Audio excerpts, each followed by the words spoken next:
Patty! A Merry Christmas. Look, she's got her wee bow. A Merry Festivities from me and Patty Cakes. This is another bookish video from me, Johanna, my dog. And today I'm coming on with a little bonus video for you to chat about thriller and horror festive reads with zero romance. I'm not anti-romance, but I don't read them personally, so I'm going to give you a handful of horror and a handful of thriller that hopefully you'll enjoy this festive season. And I've got my trusty laptop behind me to remind me of basically what most of these books are about, because I've read them all over the last couple of years or so, which means you should be able to get a hold of them pretty easily. If not in paperback, then in Kindle and or audio.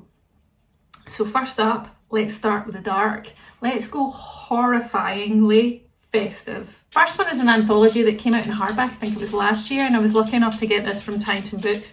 Wasn't lucky enough, I emailed them desperately requesting a copy.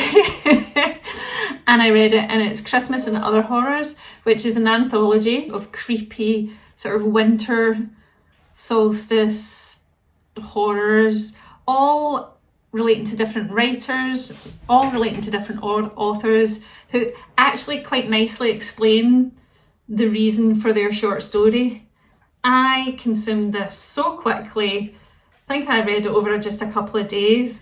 And the good thing of this is this book is filled with short stories from some of the biggest names in horror. You've got Tanana Reeve, Stephen Graham Jones, Alma Katsu, and many more. So it will also introduce you to some new authors who you might not know, and that you then discover I need to check out more of their books. Next is, it's been around for a while and I think I only read it last year or the year before. It's Nosferatu by Joe Hill, aka, he probably hates when I say this. Not me personally, he probably hates when anyone says this. Maybe not. Stephen King's son. So Nosferatu is more of a chilling supernatural horror. And so if you like Stephen King, you'll probably like this too. In this we follow a main character called Victoria, who has this magical, mysterious ability to find lost things via a magical bridge. Yeah, stay with me. But this mysterious ability means she crosses paths with the sinister Charles Manx, who likes to abduct children into the creepy world of Christmasland. Oh, I can't see them. You get doggies. Get the doggies and bikes. So years later, Victoria, who is the only child to have escaped Manx's hands, must confront him one more time when he has sights on her son. Yeah, it's as creepy, supernatural and as terrifying as you would think. Next one is a fun one, which is deemed The Office meets Stephen King. So I read this not last year but the year before, and in this story we follow Lucy, who lands themselves a job in a prestigious publishing house in the 1980s. So this has got 80s nostalgia vibes. And they're tasked with finding the next horror writing star, but then quickly becomes a target of really cruel pranks. And a sinister Secret Santa gift triggers some accidents with her co-workers before it claims her soul and the company's future. I mean, it was a book set in a publishing house in the 1980s, so I was kind of sold on it. It was quirky, it was creepy, it was a bit otherworldly, and who doesn't love a bit of the office politics at the festive season? It's only 202 pages, so very short, and it gave me kind of Grady Hendrix sort of horror humour vibes, which I quite enjoyed. I would say it's more a festive horror comedy rather than terrifying. Next up is You Better Watch Out. This one I got on Kindle, and actually think of the other ones you can get. This one I got in KU, and it's described as a Christmas horror comedy. Someone evil is dreaming of a red Christmas. So what would happen if the world of Hallmark Christmas movies collided with slasher movies like Halloween, Friday the 13th and Black Christmas? Probably something like this book. So I originally went into this book knowing nothing about it, and it was an absolute find on KU. It's set in small town Pennsylvania, basically the utter perfection of a Christmas village, but with an absolute slasher twist, because there's an escaped serial killer heading right to Pennsylvania to seek utter vengeance on this little Christmas village. There's lots of nostalgic and cultural references in this story, which made me giggle, and then BAM! Full-on violent slasher murder spree, which I utterly adored. It's fun, festive horror comedy, which I just had an utterly joyful time with.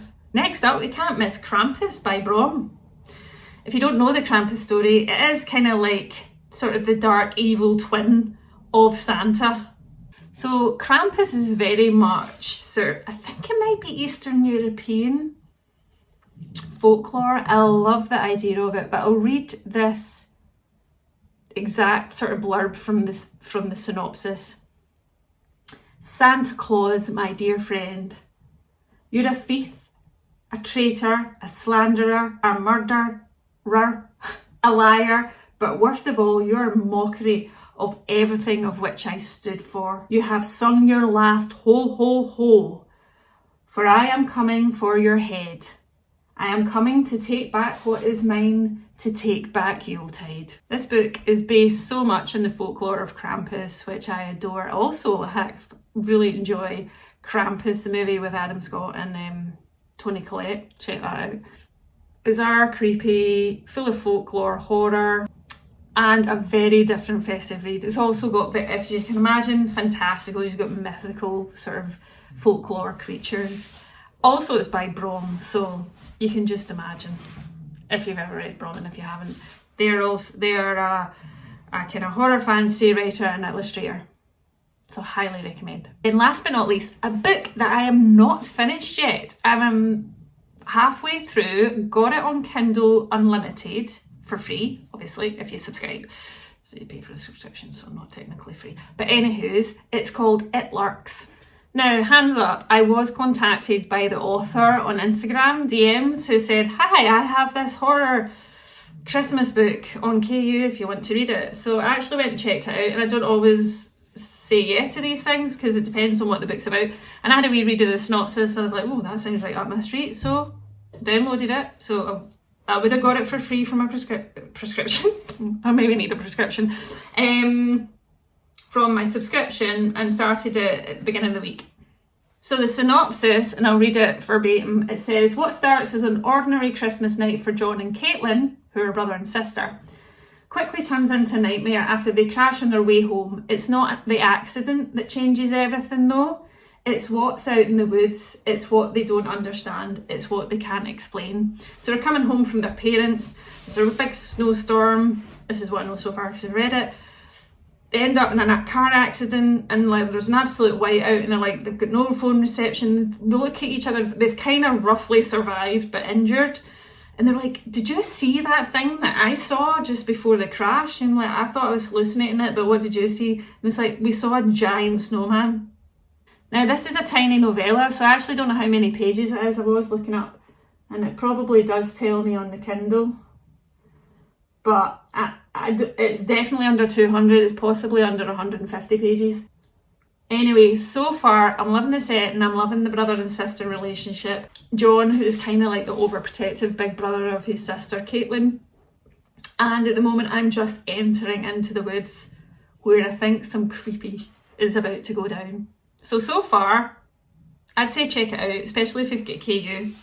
I say I can never say thriller Rex without stumbling over my words. When I say thriller Rex, I also mean like murder mystery as well in this mix. So first up is one that I just finished last week. Did I finish it? I think I actually finished it on the 1st of December because I'd started reading it on my Kindle and then finished it in audio, which is Happy Bloody Christmas by Joe Middleton. So this is a quirky murder mystery which made me laugh out loud, I have to say. So It kind of gave me Finlay Donovan vibes, if you're into that bit of a festive scene. I think Joe Middleton is a UK-based author. I'm not sure. But it certainly gave me like it was set. So you've got this main character who, they have a family Christmas Eve party. They're stressing out their box because like all the things, she's a parent of a couple of kids. She's got her in-laws coming on Christmas Day. She's got a to-do list the length of her arm and beyond, and the kids are driving her insane. So even though I'm not a parent, I could absolutely relate to the manicness of what Christmas is. And then to top it all off, she finds a bloody dead body in her larder. She's like, WTF?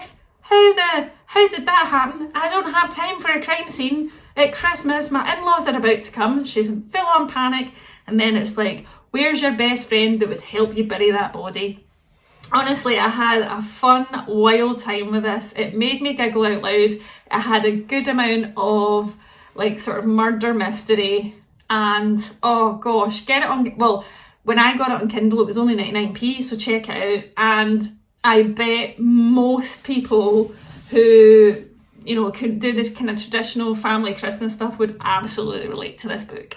The next one is The Christmas Guest by Peter Swanson, which I read last Christmas. So again, this is another wee novella, because to be fair, who has time to read loads of big books in the run up to Christmas if you do participate in the holiday season takes hold? This one, we follow an American art student studying in London, is invited by one of his classmates to spend time at Christmas with his family, which I think stay in some sort of fancy countryside stately home.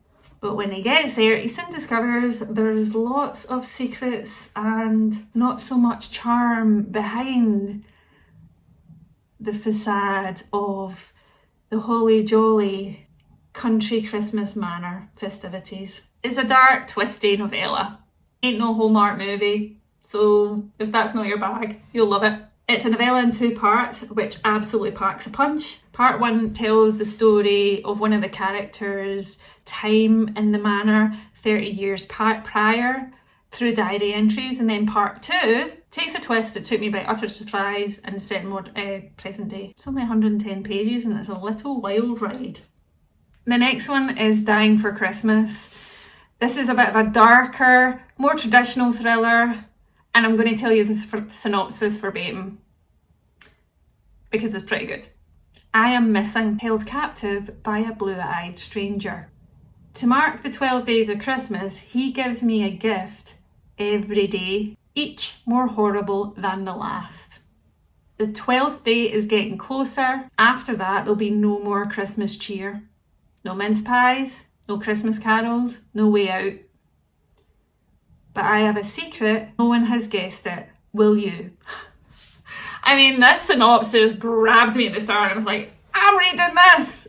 And I did, and I loved it. What I would say is, just like the synopsis, the opener of this thriller pulled me in immediately. It's a wild ride of a very creepy festive thriller. Christmas plus a dark psychological thriller equaled the perfect combo. The book is of 2 halves. It is from Jessica's point of view, who's been abducted, and the second part is the police investigation. Twists and twists galore. This had my head spinning. It had me guessing till the very end. I never guessed the ending. And I have to say, this is, I think, the first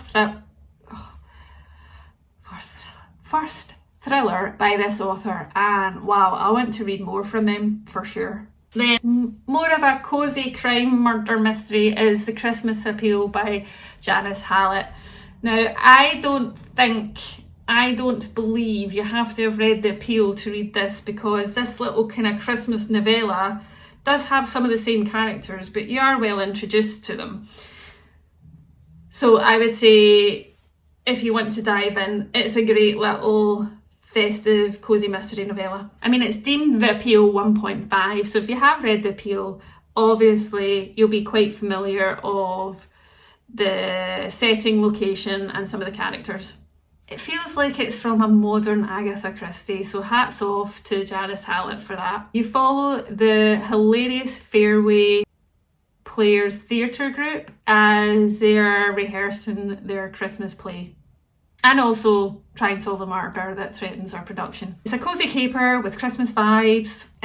What I love, and the same as of the appeal, so if you've read the appeal you know what I'm talking about, but the story is full of multimedia formats like email messages, texts, interviews, and I have to say the story made me giggle quite a lot because the characters are just like small town vibes, and they're just full of sarcasm and shenanigans. Checking my notes from my review when I read it, this could absolutely be read as a standalone, so stand by my original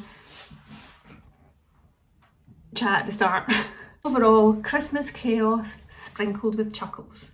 And then last but not least, I have one more murder mystery sort of thriller read. It is The Christmas Murder Game. This one is more of a locked moon? This one is more of a locked room mystery, and it has all the ingredients of a great Christmas cracker and sapphic grape. So you have 12 clues, 12 keys, 12 days before Christmas, but how many will die before the 12th night? The setting, the game, the clues, it was all setting up for some quite exciting times. Some of the characters are a bit irritating. That doesn't always bother me, to be fair, but if you get annoyed by irritated characters, maybe skip this one. And I did guess the murder mystery, which, to be fair, probably says more about how easy it is to guess than actually not. But if you do like guessing, give yourself a break this Christmas. Read a murder mystery that you can solve. It's a fun, easy reading, festive murder mystery. So hopefully, across all of those recommendations, you have either some horror, thriller, or murder mystery books that you could pick up this festive season if you like to indulge in festive sort of Christmassy books. Let me know if you've read any of these. Let me know if you plan on picking any of them up. Also, let me know what you're reading right now in the comments. And if you've watched till the very end and don't know what to say or would like to leave a comment, leave a little Christmas tree emoji. So for now, until next time, when I'll see you in another bookish video, have a ho ho ho!